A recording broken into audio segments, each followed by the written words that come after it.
Otro horario, pero se las Ya estamos entonces con el Chino Navarro, uno de los referentes del movimiento Evita. Chino, gracias por venir, primero que nada. Un gusto.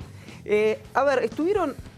A mí te voy a decir, me llamó la atención, a mí me lo contaron el domingo, lo contamos en su momento, lo del anuncio que iba a hacer Scioli sobre la creación del Ministerio de Economía Popular, de Economía Social, en reemplazo del de Desarrollo Social, si yo no entendí mal.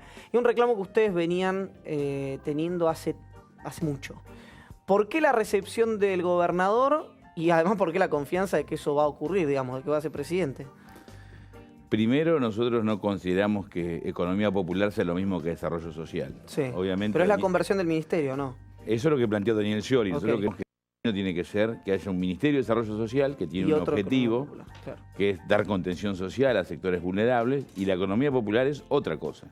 Pero bueno, veremos de acá al 10 de diciembre. Lo importante es que el compromiso de Daniel Scioli de conformar un Ministerio de Economía Popular, de darle potencia a este reclamo que no es del Evita, que es un reclamo cotidiano de millones de argentinos, porque si vos tenés 34% de trabajadores informales, muchos de ellos inventaron su trabajo en la crisis del 2000, 2001, cuando Argentina explotó. Vos tenés remiseros, tenés personas que abrieron una ventanita en su casa y abrieron un kiosco, personas que que procesan comida y la venden, mercados comunitarios, tenés los recicladores, cartoneros, personas que trabajan, como se dice vulgarmente, en negro, en la industria textil, en la construcción, en un comercio.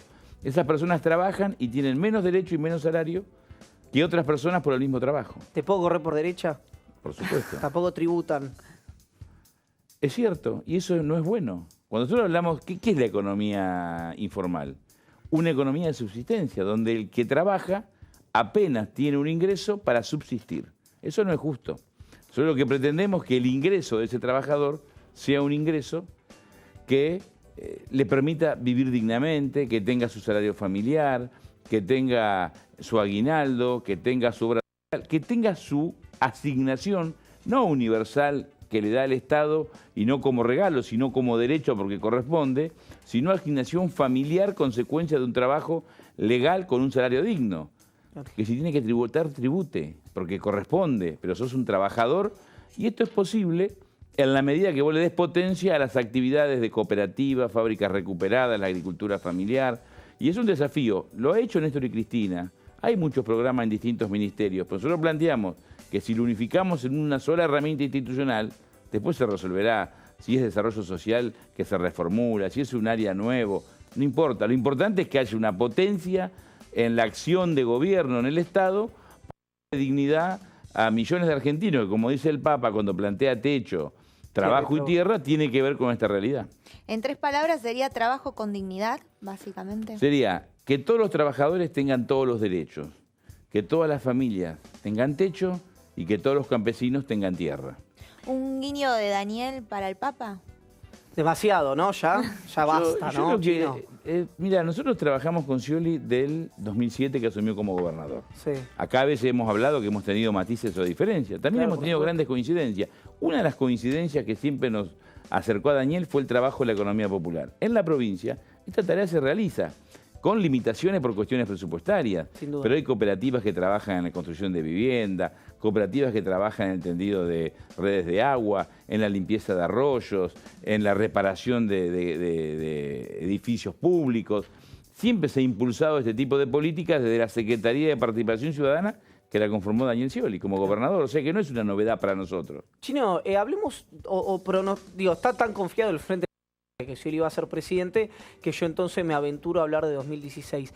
¿No es nocivo para un avance, un progreso de más derechos, de más libertades individuales, la presencia que está teniendo tanto con Cristina como con Scioli el Papa Francisco, que me parece un dirigente, digamos, me saco el sombrero, pero de la puerta para afuera por ahí de la Argentina, ¿no? Porque Bueno, muchas políticas públicas. Primero, yo no estoy tan confiado que vamos a ganar las elecciones. Ah, bueno. Creo que Daniel Scioli tiene grandes posibilidades junto con Zanini, el Frente para la Victoria, de triunfar en La Paso y sobre todo triunfar en octubre, pero no subestimo a Macri. Okay. Macri es la primera vez en 200 años que los sectores de los grupos económicos, conservadores, que tienen una concentración de dinero, mucho de ello extranjerizado y mucho poder, tienen un instrumento electoral competitivo. Por lo tanto, hay que ganarle la elección a Macri.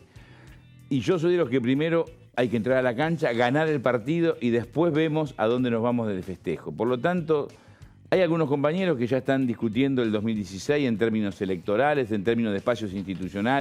Partiendo los lugares algunos. Una cosa es que tengamos un instrumento que sea un debate para poder dar en la sociedad respecto a la economía popular, y otra cosa que yo esté pensando en ser ministro o alguien amigo mío o algún allegado, es un disparate. Primero hay que ganar la elección. Perdona, dijiste no subestimás a Macri. ¿Qué opinas de este cambio en el discurso que tuvo? Bueno, confirma, yo siempre pensé que era un mentiroso, y esto lo confirma, porque alguien que hace unos meses decía que YPF, aerolíneas, tenían que estar en manos de capitales privados, que votó en contra de la recuperación del dinero de los trabajadores y los jubilados que tenían el sector financiero y pasó al Estado, que hablaron barbaridades de los beneficiarios de la asignación universal y de la propia acción del gobierno, ahora cambia porque se da cuenta que eso le hace votos. Hasta apoyan a Fútbol para Todos, que decían disparates. Entonces yo no le creo. Creo que Macri es lo que dice Melconian, lo que dice Broda, lo que dice Esper. ¿Qué opinás de ese video que apareció?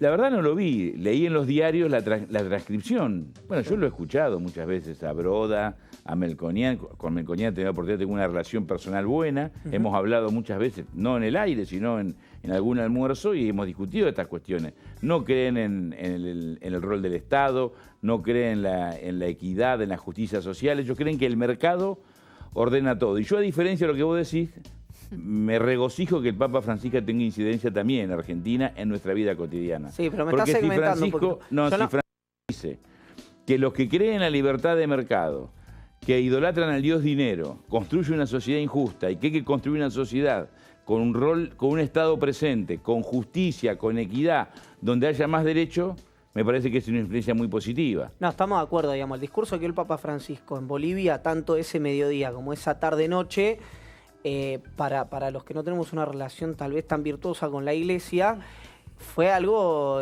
revelador de alguna manera.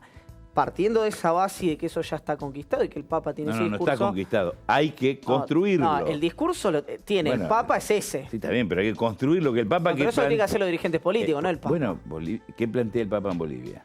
Algo superior incluso, que tiene que ver con lo que hacemos políticas desde el peronismo. Tiene que haber una organización popular que impulse esos cambios. ¿Qué era la comunidad organizada de Perón? ¿Hoy está esa organización popular?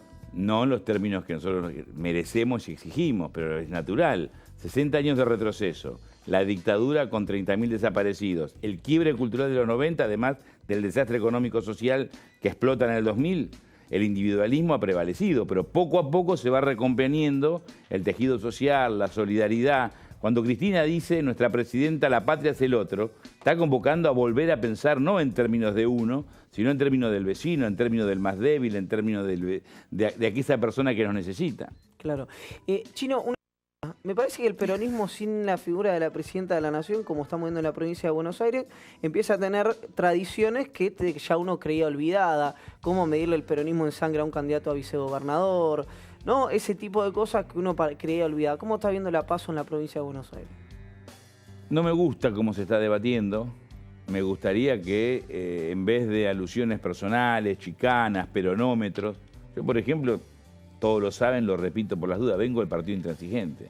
Cualquiera me puede decir a mí, pero vos no venís del peronismo, me puede chicanear.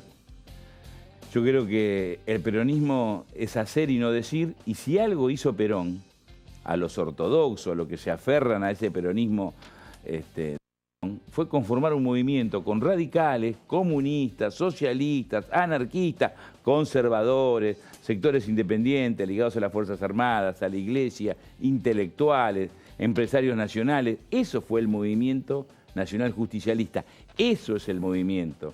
Néstor Kirchner, Cristina, todos, yo creo que son chicanas de campaña, no creo que ni Fernando Espinosa ni Julián Domínguez piensen eso de verdad, porque los conozco. Lo que siempre planteamos fue la posibilidad de construir un frente, de poder sumar actores como soy. Hoy tenemos dirigentes y militantes radicales, socialistas, el Partido Comunista, Nuevo Encuentro, Partido Intransigente. No se puede gobernar Argentina sin el peronismo, pero con el peronismo no alcanza, se requiere una construcción mucho más amplia. Me gustaría que se discuta en serio el tema de las drogas, de las adicciones, de la inseguridad, lamentablemente no lo escucho. Pero bueno, tampoco sería justo atribuírselo a Aníbal, a Sabatella, a Juliano Espinosa. Convengamos que es difícil escuchar debates en la política, y si uno además ve el debate en Estados Unidos de los republicanos, donde, ¿cómo se llama este millonario? Donald Trump. Donald Trump, las barbaridades que dice, lo que decimos nosotros es un jardín de infantes. No, olvídate, olvídate. Chino, gracias. Gracias a ustedes. Chino Navarro estuvo acá en Criaturas Salvajes. ¿Vamos a un corte? Rapidito. Sí, por favor. Y ya regresamos con más Criaturas Salvajes.